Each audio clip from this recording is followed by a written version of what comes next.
we'll see how this works. Might work, might not work. Might have to come up with plan B. Don't have a plan B, but we'll come up with plan B. So 260 feet worth of 4/0 wire up the hill. Here we go. Okay guys, here's the setup. This is gonna work, pretty sure.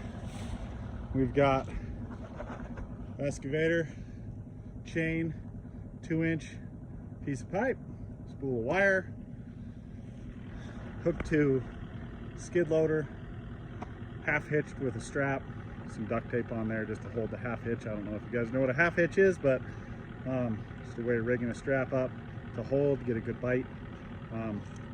And we're gonna walk the excavator all the way down the trench, all the way down to the house, lay the wire right in the ditch.